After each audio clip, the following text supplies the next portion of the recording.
Majid Nawaz. Today, we are discussing the topic that is on your screens right about now, and that is Trump telling Netanyahu, "I call the shots." That is the title for today's stream. The cartoon or the caricature, the political cartoon for the stream today should also be on your screens now. It's an image of President Trump riding a peace dove in jubilation.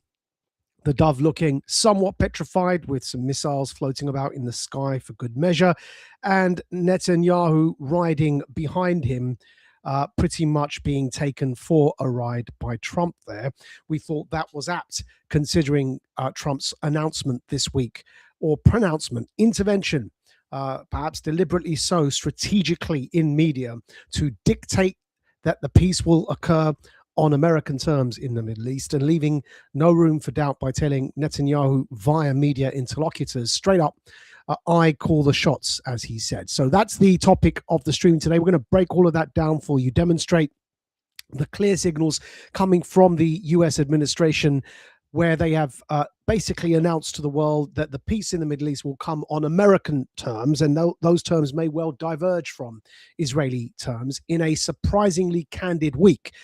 President Trump has deployed Vice President Vance to effectively deliver that message. Interestingly, the choice of spokesperson for the US government here is very interesting. Vance, of course, would have had no choice but to do exactly as he was ordered. And he had to deliver a message to Fox News that the peace in the Middle East will occur on American terms. It is a very significant intervention in the media. Breaking all of that down for you here on the Warrior Creed live stream right after the opening credits. Don't go anywhere. We'll be coming right back. You are now about to witness the strength of street knowledge. Witness the strength. Street knowledge. Street knowledge. Terrorize the jam like troops in Pakistan. Street knowledge. Street knowledge. Quick service announcement brought to you in part by Warriors. Damn, that shit was dope.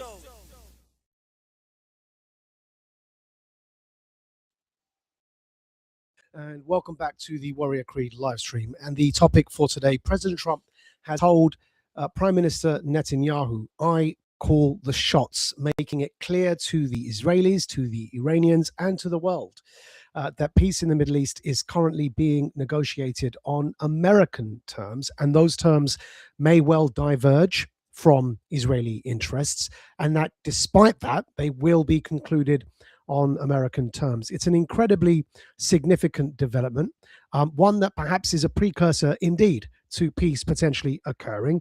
Let us share the screen with you and take you through the news as it occurred in order.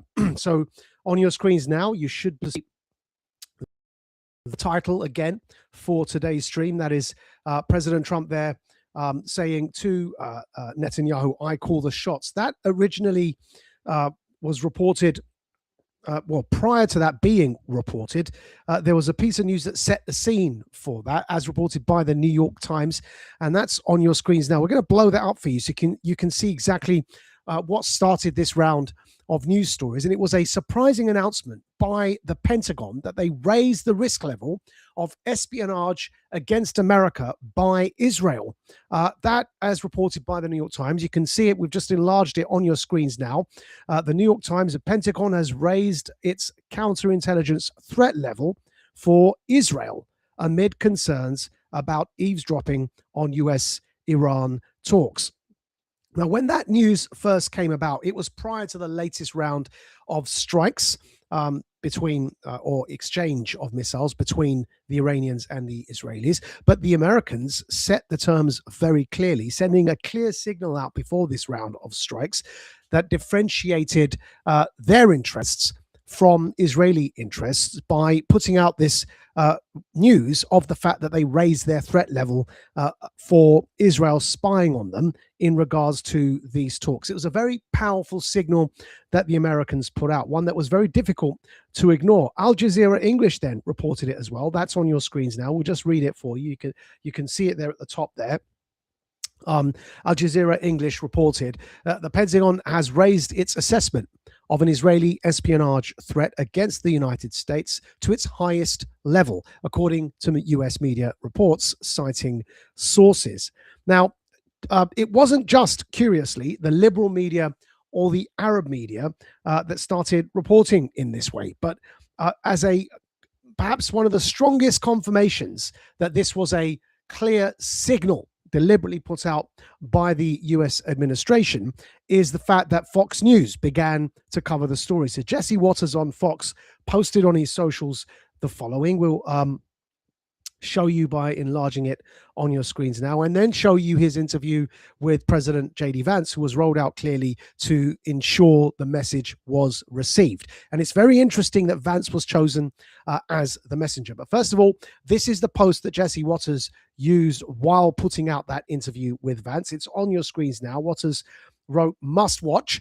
Israel was just caught spying on the Pentagon and Trump's top negotiator. Vice President J.D. Vance reacts, quote, Israel may like that, they may not like that. This is in the best interest of the United States of America." So Fox News, again, then jumping on the same news cycle that the New York Times, in other words, the bastion of liberal corporate media in the US, as well as Arab media such as Al Jazeera. But the Fox News jumping on that same bandwagon was interesting. It certainly looks like confirmation of the signal we're saying that the Americans certainly wanted to receive. And then here is the interview itself that was between Jesse Waters on Fox and Vice President J.D. Vance. We're going to blow that up on the screens for you and just play for you exactly what you said. It's a very revealing interview. Listen closely to how J.D. Vance speaks in this interview. Concerned are you about Israel spying on the United States and freelancing in Lebanon? Well, look, I think obviously the Israelis and the Israelis and the United States, we have a lot of shared interests, but we also have some situations where our interests diverge. And I think where the president has been very clear here is that while Israel obviously has some objectives that it has, the United States' main objective in Iran is to ensure that Iran does not have a nuclear weapon. And we've actually, thanks to what's happened over the last few months, but really over the last year and a half, we've created the space necessary where the president believes, and I think that he's right, that we can get the long-term settlement to Iran's nuclear deal. Now, Israel may like that, they may not like that, but fundamentally, we think this is in the best interest of the United States of America. So we're going to keep on pursuing it because that's what the President of the United States was elected to do. That's what we have to do in order to properly serve the American people. Do you think the Iranians are trying to play us at the negotiating table? Everybody. I think the president's attitude on this is we have to verify, of course. One of the most important things to whether this ultimate settlement is a success is not what the Iranians write on the paper, but whether they actually comply with some of the requirements of the settlement that we come up to. I think it's very important, and this is one of the big differences. You always hear people talk about the Obama deal and what went wrong with it. The number one thing that went wrong with the Obama deal, Jesse, is that there was not a proper inspections regime to ensure that the Iranians could never build a nuclear weapon. And that's one of the big differences between what happened then and what the President of the United States would get to, assuming we're ultimately able to make a deal. So I don't assume that anybody's acting in good faith. Obviously, we've been very involved in these negotiations, Jesse. We're going to take the attitude of accomplish the president's mission, but verify over the long term that the Iranians are keeping their end of the bargain. It's a tall order, but it's one that the president has put us in a good position to achieve. Because let's be honest, Jesse, the Iranians don't want this war to continue. It's not in their best interest. And I think they're coming to the table, putting some real things on the table. We're, of course, going to verify it. But if we get to this deal, it's going to be a home run win for the American people.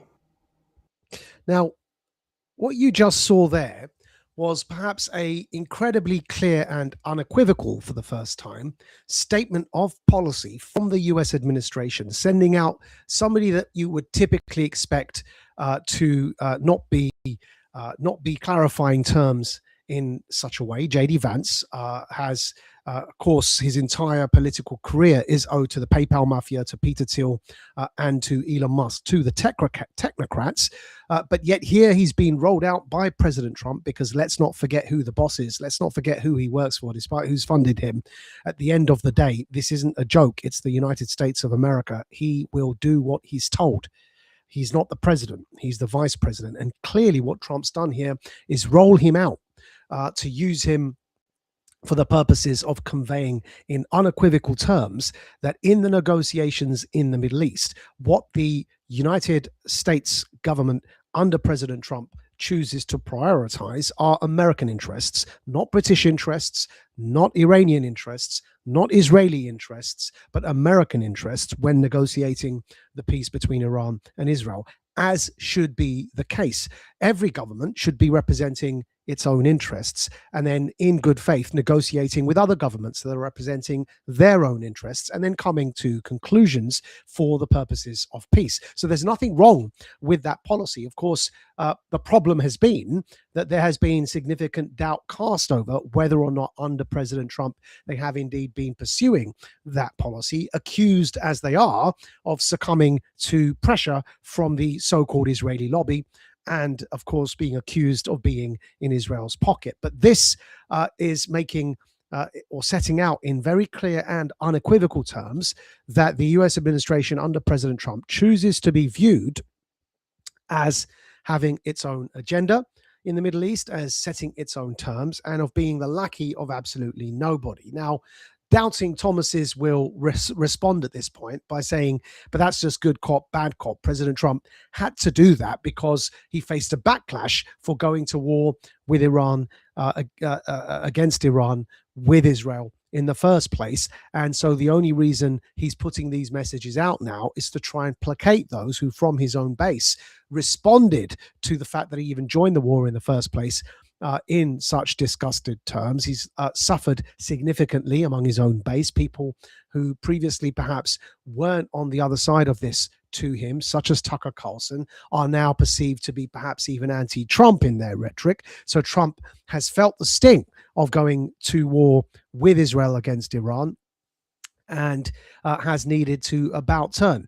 That's the narrative. However, whether or not that narrative is accurate or not is a matter that is not required to recognize the significance of this moment. What we mean is whether or not you agree with that version of events doesn't actually materially affect the fact that you should be able to see that this shift in rhetoric is positive and is more likely to bring about peace. And so, in a sense, it doesn't really matter why it's been done. What matters is the fact that it's been done. It would defeat the purpose in putting out such rhetoric as emanating from the MAGA administration and the White House as it is, and then continue to make moves that make it obvious that you're not, in fact, determining your own interests in the Middle East.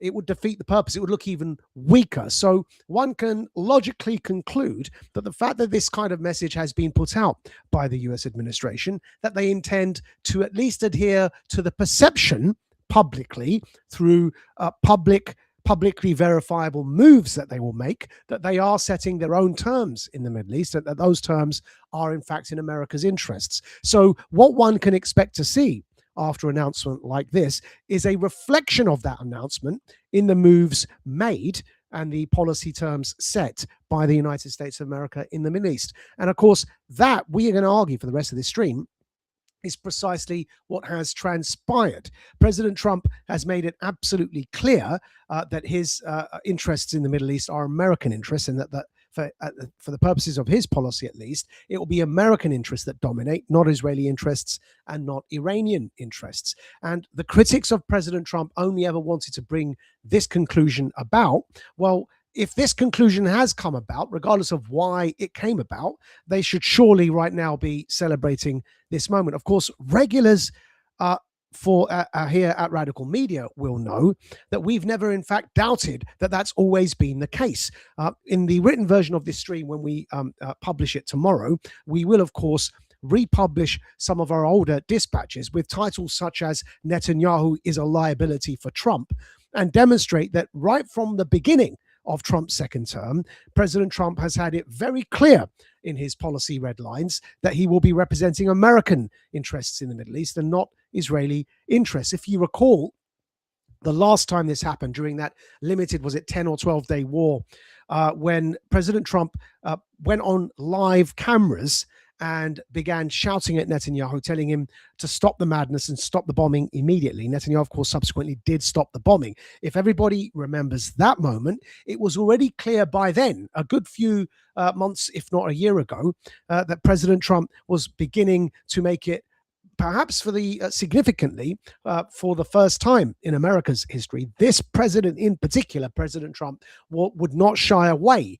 from drawing red lines when it comes to American policy in the Middle East vis-a-vis Israel. So that was already clear for us back then, but some people need continued reminding of that. So this example is another case in point, and it continues to demonstrate that America has its own interests in the Middle East and Israel has its own separate interests, and that they don't necessarily always align. Now, some further moves were made by Trump after the intervention of the Pentagon, raising its risk level because of Israeli spying on American negotiations with Iran. Some further measures were made after that J.D. Vance interview to indicate that indeed that this is the direction of travel. And crucial to getting that message out and sending out that signal was one man, a reporter, and now you should see him, and that was Axios's Barak Ravid. More so than any other media figure in the United States of America, when it comes to American-Israeli administration relations, not the people, not the culture, not the finance, not the entrepreneurial collaboration in tech or whatever, but the administration to administration relationship. The person that has demonstrated time and time again to have their finger on the pulse, whether you like them or not, is Axios's Barak Ravid. And President Trump has continually used Axios's Barak Ravid to break news and send signals such as this. And what you'll see on your screens now, it should be expanded. This time around was no exception. So there is Axios's Barak Ravid posting on his socials the following. You can see it. We'll read it. President Trump tells me, I'm going to call Netanyahu right now and tell him not to strike back. He continues in another post. Trump calls on Israel. In other words, Trump called Barak Ravid from Axios. Trump calls on Israel and Iran to immediately stop shooting as ceasefire phrase. My report on Axios. So this was, as the first social there from Barak Ravid demonstrates, President Trump tells me, he says, this was personally from the president to Ravid, that he is going to tell Netanyahu to stop firing back. Now, what happened was that Israel, since the original ceasefire that Pakistan brokered on behalf of President Trump, Israel has stood accused of violating that ceasefire in Lebanon. That is not a secret. It's something that's been all over the press. The bombing of Lebanon, of course, occurring under the pretext that Hezbollah violated the ceasefire in striking Israel. Hezbollah did violate the ceasefire, but one fact is important here. Hezbollah is not the government of Lebanon. The government of Lebanon did not violate any ceasefire. The terrorist organization Hezbollah did. And so Lebanon shouldn't be punished for the actions of Hezbollah. But of course, Hezbollah is financed by the IRGC, or the Islamic Iranian Revolutionary Guard Corps. So that's what complicated matters. Hezbollah, after the Trump ceasefire, launched missiles into Israel. Israel responded. It is accurate to say they responded to Hezbollah rockets. The problem, of course, is in responding to Hezbollah aggression, they were also aggressing against the country of Lebanon, because Hezbollah is not the country of Lebanon. The country of Lebanon is its own entity. And so then they, of course, are being targeted by Israel because of the idiocy of Hezbollah. So Iran then accused Israel of breaking the ceasefire. There were occasional tit for tats that all culminated this week in Israeli strikes on inside Lebanon. Iran then saying that they're retaliating by striking into Israel. And where you saw Axios's Barak Ravid saying that President Trump then said he was going to tell Netanyahu right now not to strike back, that's what the context of that was, and it's why Axios began reporting that story. Here is the headline in Axios. You can see it there. Trump calls on Israel and Iran to immediately stop shooting as ceasefire phrase. It was a moment there where people were worried that, once again, the ceasefire would indeed fray. The headline from Axios should be on your screens now. Trump calls on Israel and Iran to immediately stop shooting as ceasefire phrase. And that, folks, is the practical example of the messaging that was put out earlier, where Trump said, I call the shots. It was Trump very clearly there calling the shots by saying, do not shoot. He calls the shots, and he told them that they need to stop this and get back to the negotiating table as soon as possible. Reading from that Axios article, President Trump called on Israel and Iran to immediately stop shooting in a post on Truth Social on Monday. Why it matters, Axios says, the war between Israel and Iran resumed on Sunday after Israeli Prime Minister Benjamin Netanyahu defied Trump's request to stand down. Israel struck Tehran and other cities after Iran launched missiles towards Israel. And as we said, this is the context that the heading of today's stream, I Call the Shots, comes in. You can see it there exclusively in an interview with the Financial Times of London. President Trump exclaimed, it says, in an interview with the FT on Sunday, I call the shots. I call all the shots. Netanyahu doesn't call the shots. US president's frustration with continued Israeli attacks on Lebanon and Iran erupts as he pushes to end the war. There is the Financial Times headline. Trump says Netanyahu will have no choice but to accept a deal with Iran. You can see it in big, bold writing there on your screens.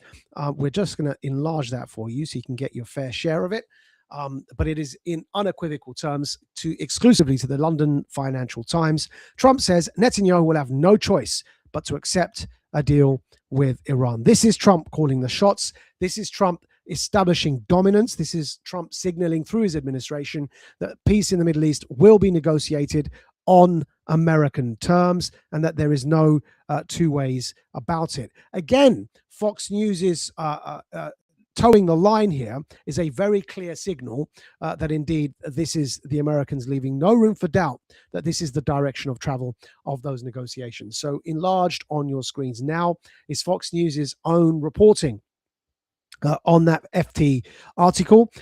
So Eric Doughty says, President Trump says he calls the shots, not Israel, in an FT interview. I decide everything. He doesn't decide. That's a quote from Trump referencing Netanyahu. Another quote there, Netanyahu will have no choice but to accept an Iran deal. I call the shots. I call all the shots. Bibi does not. 47, which is President Trump, the 47th president of America. 47 is now holding, it says, discussions with his team while in New Jersey per Fox, and originally hoped for a peace deal this week. And then again, a quote, the region is now waiting to see if Israel responds to these waves of ballistic missiles.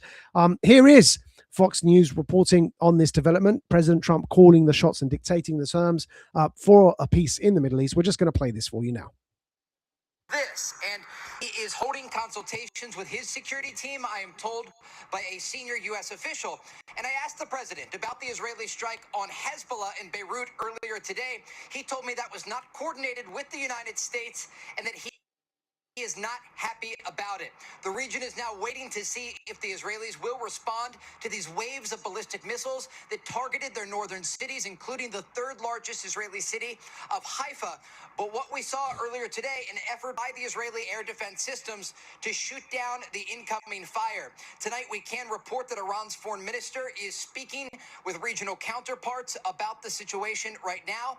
And the IDF spokesperson released a TV statement earlier today indicating that schools across Israel tomorrow will be closed. He said Iran is trying to create a new equation when it conducts direct fire on our territory. In response, the IDF will attack in relation to the current security protocol. And so, again, this is a political decision ultimately that will be made by Israel in terms of whether or not there will be a response. But the latest information that we have, 4 waves of Iranian ballistic missiles targeted Israel tonight in response to the IDF strikes on Hezbollah in southern Beirut earlier today. President Trump telling Fox News that he has a message for Iran.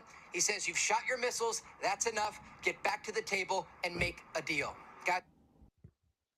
So clearly there, President Trump acting as peacemaker, as peace broker, demanding both sides get back to the table, but also asserting dominance and stating that, in fact, the terms of reference for those negotiations will be American terms of reference, not Israelis, not Iranians. Now, at this stage, it's important to bring Barak Ravid back in. Remember, we said he was the Axios journalist that more so than many others seems to have a direct access to President Trump when it comes to Middle East policy.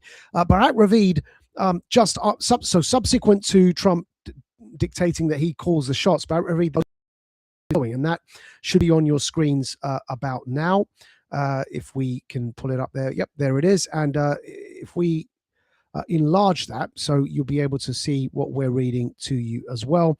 Axios' Barak Ravid says, Netanyahu said in a statement on Monday that he decided to hold fire against Iran. So it does look like Netanyahu then responded to Trump, listening to what he was told to do, which is not to fire back. Remember, this is from Axios, so it's highly unlikely that these guys are just making this up. It isn't easy if you're a mainstream corporate media outlet to completely make things up. This is clearly based on something, and Barak Ravid has a track record of getting information directly from the Trump administration and the Israeli administrations. So he says 21 hours ago, you can see that as of broadcasting. So this is the latest situation on that. Netanyahu said in a statement on Monday from yesterday, is that he decided to hold fire against Iran because the Iranians stopped attacking Israel. If they make a mistake and resume attacks, we will respond powerfully. Israel has the right to defend itself, and we will implement it when needed, Netanyahu said. And he added, he told this to President Trump. He claimed Iran and Hezbollah tried to establish a new equation of firing on Israel, with Israel not responding. That is unacceptable, Netanyahu said. So whatever the justification surrounding it, Netanyahu has announced that they will hold fire. Now, of course, they need to do some face saving. They need to ensure that they protect their right to defend themselves and respond in like manner if they feel they are attacked as well, which is why it proves always so difficult to achieve a ceasefire once the round of violence or the cycle of violence has been initiated, because every side then wants to save face and protect their strategic right to respond. But it does appear as if Trump succeeded in convincing Netanyahu to assert that he would cease fire. But it isn't just Israel that Trump has managed to rein in. Of course, the Iranian leadership has also been reined in after, in particular, with regards to the beginning of this war. And this would be an independent MAGA argument for joining the conflict without succumbing to without surrendering to the point that this was simply to please Israel. The argument would be that the aim was to decapitate the Iranian leadership and begin negotiations anew with a new leadership. And part of that process of keeping Iran in check as well does appear to have been confirmed by President Trump recently in an interview where he's effectively spelt out what he thinks the status quo is. And we just show you that now on your screens from the Turkish-based Clash report. They're reporting, here's the video. This is NBC News reporting the original interview with Trump was on NBC News. So if we blow that up on your screens now, this is Trump now speaking about the Iranian leadership and how he believes that after their decapitation, they too are in a rationally placed position to seek peace. It's sounding very optimistic.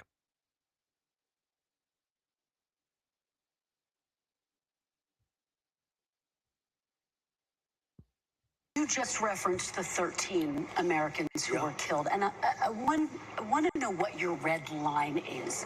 What would trigger you to restart military action? Would it be Iran killing more American citizens? Well, certainly that would be something that I would think about very seriously, but my red line would be if I think I wasn't going to make a deal, or if I wasn't going to make a deal fast enough. So we're having very good negotiations with the people that are leading the country now. It's the third group that we've been dealing with, and they are different. And you could say it's regime change, actually, because these are very different people. I find them to be more rational, very smart. Who is that? Who's leading the country? Well, I don't want to go into names, but you know who they are. I mean, they're leaders. They're respected, respected by the people that have to respect them.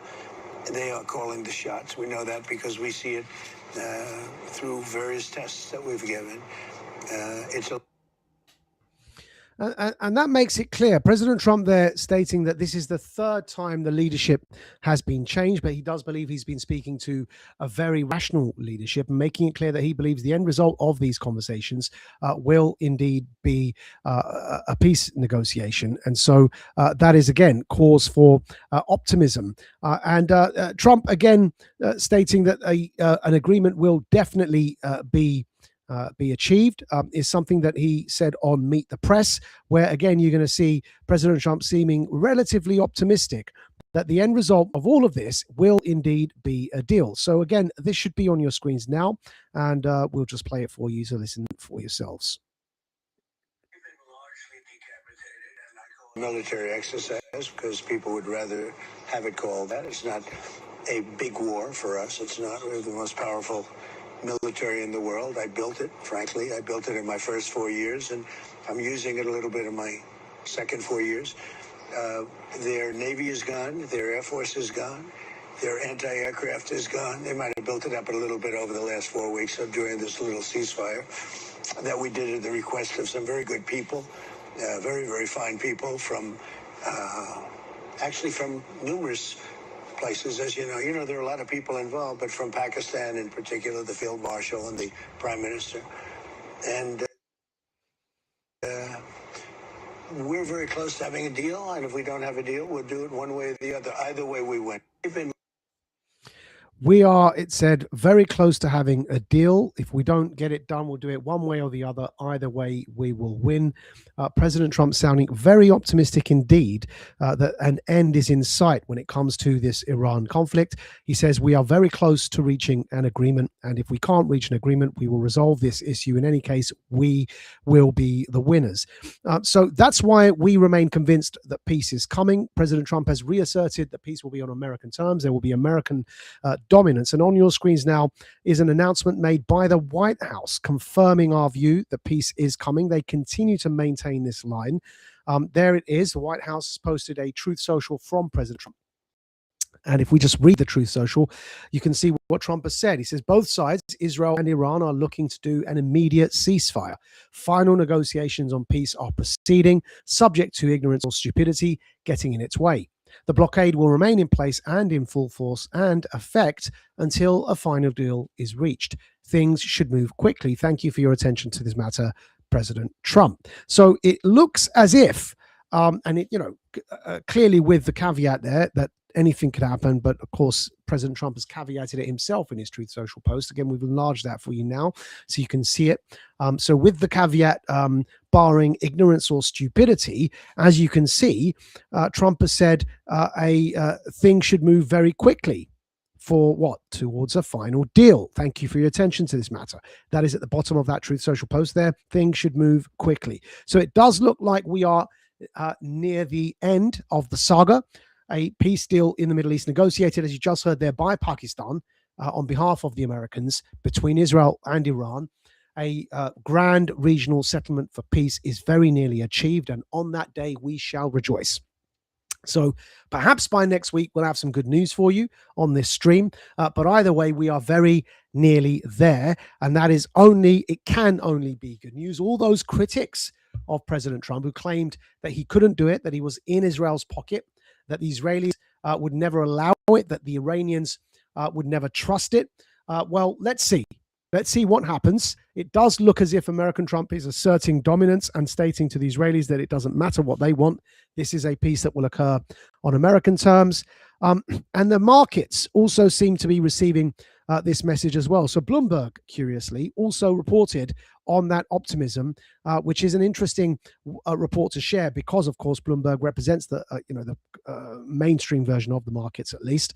And you can see that on your screens now. Bloomberg reporting Trump renews claims of momentum toward a conflict with Iran after brokering a halt to hostilities between Israel and the Islamic Republic. And the headline there is under for you. Trump says peace talks on track after Israel-Iran clash ends. So it is, something that, of course, we have heard many times before, but keep in mind, this is the Middle East. The conflicts there are incredibly complicated. No other president has even managed to get this far when it comes to Iran and Israel on the table. Of course, the Pakistanis have been heavily involved, and they get the credit for that as well, and as they should. But it's never got this far. The Obama deal didn't get this far because it didn't include Israel. Keep in mind, the Obama deal was bilateral. Vance was asked about this on the Fox News interview with Jesse Waters, and he gave a good answer, but there's an additional point here that not only, because Vance's answer was, well, it lacked enforcement. Well, whether you agree with that or not, one thing that must be agreed to is whether or not you think Obama's deal was weak and lacked enforcement or didn't.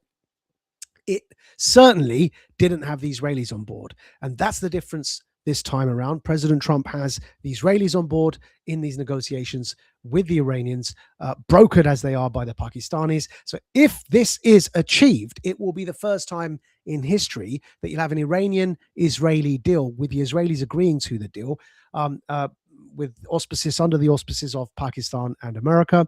Of course, people would doubt whether or not they'd stick to it. But of course, those who doubt whether they'd stick to a peace deal ostensibly also want peace. And if you ostensibly also want peace, you can't have peace until you first have a deal. When you have a deal, then the next stage is worrying about whether the parties are going to stick to it or not. But it's unavoidable, if you want peace, to dispute the fact that a deal is the first stepping stone towards peace. So only idiots, hence the caveat in Trump's own post-Truth Social post, only the ignorant or the stupid would oppose these steps towards a deal, because after you get the deal, that's when you start making sure the Israelis and the Iranians actually stick to the deal. But you can't get them to stick to a deal if there's no deal in the first place.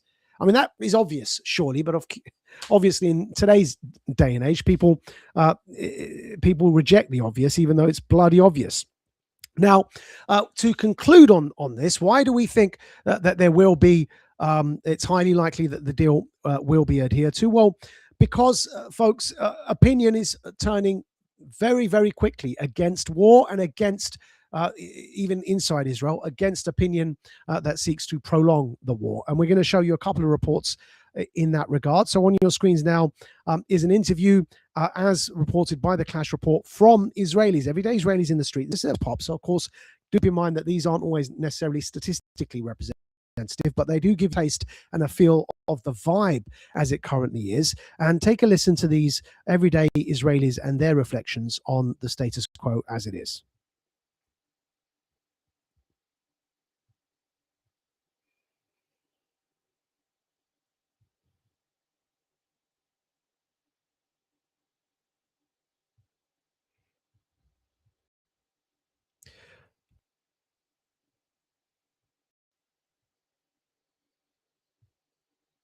That doesn't seem to be playing at the moment, unfortunately. So let's see if we can, if we can't get that one to play, bear with us. It doesn't seem to be playing. We will include that in the Radical Dispatch. However, it is important that we continue demonstrating that point of opinion turning against Israel. So as you can see now, hopefully on your screens, The Economist reporting on in a similar line to the Vox Pop we were going to play you. And that is The Economist headline, "How Israel is Frustrating Donald Trump's Iran plans." But the interesting thing in that article isn't the headline. It's Human Rights Watch Kenneth Roth reporting what you can now see on your screens, and that is the following sentence from that article we just read from The Economist. "For the first time in 2 decades of polling, more Americans sympathize with Palestinians, 41% that is, than Israelis, 36%, which is a reversal from 55% to 26% in Israel's favor before the October the 7th attacks. Even 57% of Republicans age 18 to 49 now disfavor Israel." Those facts, those statistics, or that polling is in this Economist article that we will link in tomorrow's Radical Dispatch, "How Israel is Frustrating Donald Trump's Iran's Plans." And the reflection even by Nicholas Kristof, again, that's on your screens now. "This is astonishing," he says, in reflecting on that polling data we just read to you.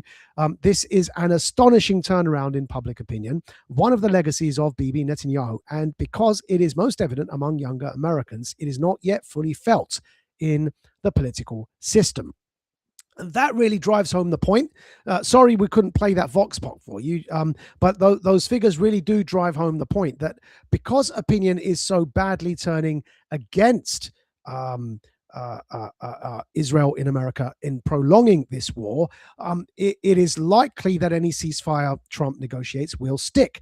And hence our reference at the end of the stream today to our 2024 article, Israel's Netanyahu is a liability to Trump. You can see that on your screens. We've been saying this from 2024, folks, that in the end, it is going to become very difficult for Trump, who at the end of the day was elected on, let's not forget this, President Trump was elected on an anti-war platform, and his entire MAGA voter base and coalition was primarily around an anti-war base. And so it became incredibly unpopular to prolong this war in the Middle East, and Trump is going to want to have this concluded before the midterms in the US. So keep watching. That is our conclusion on this matter. Of course, the cartoon for today's stream again on your screens there. That is, after hearing what we just said there, incredibly apt. That is President Trump on a rather beleaguered looking peace dove, flying and commandeering the peace dove, with Netanyahu being taken for a ride on the back, but clearly Trump in the driver's seat in jubilation at the fact that indeed the peace dove is going very fast in one direction. It does look as if the momentum has been built for a Trump-declared peace in the Middle East with Iran and between Iran and Israel under the auspices of Pakistan on behalf of the United States of America before the midterm elections. You heard that here first. It looks like it's coming. This has been the Warrior Creed live stream with me, the Radical Majid Nawaz. We ask all of you to go over to Radical Media on majidnawaz.substack.com. Just look up majidnawaz.substack.com or look up Radical Media on Substack and subscribe for the written version of this stream. All premium paying subscribers will get the podcast version of this stream, as well as our paywalled content and other paywalled podcasts, such as the Radical podcast, which are long form interviews. Our last was with the American author Shadi Hamid on his new book, The Case for American Power. Clearly, you're seeing that now in the Middle East. It is an incredibly interesting conversation for our premium members, only 1.5 hours discussing with former Brookings scholar and author, the American commentator, American Egyptian Muslim commentator Shadi Hamid, on the case for American power. That and other long form interviews, such as those with Sam Harris on COVID mandates and others, are all behind our paywall for premium subscribers. We encourage you all once again to go to Radical Media, majidnawaz.substack.com, to become premium subscribers to Radical Media, so you get the podcast version of this Warrior Creed live stream, other paywalled podcasts such as the Radical podcast, and the full version of the written version of this stream named the Radical Dispatch. Until next week, you've been listening to the Radical for the Warrior Creed live stream, and we will see you again next time. You are now about to witness the strength of street knowledge. Witness the strength. Street knowledge. Street knowledge. Terrorize the jam like troops in Pakistan. Street knowledge. Street knowledge. Quick service announcement.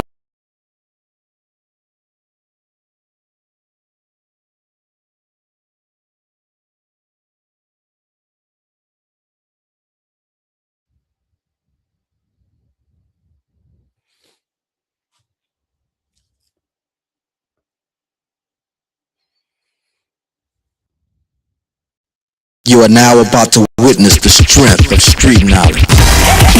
Witness the strength. Street knowledge. Street knowledge. Terrorize the jam like troops in Pakistan. Street knowledge. Street knowledge. Quick service announcement brought to you in part by Warriors.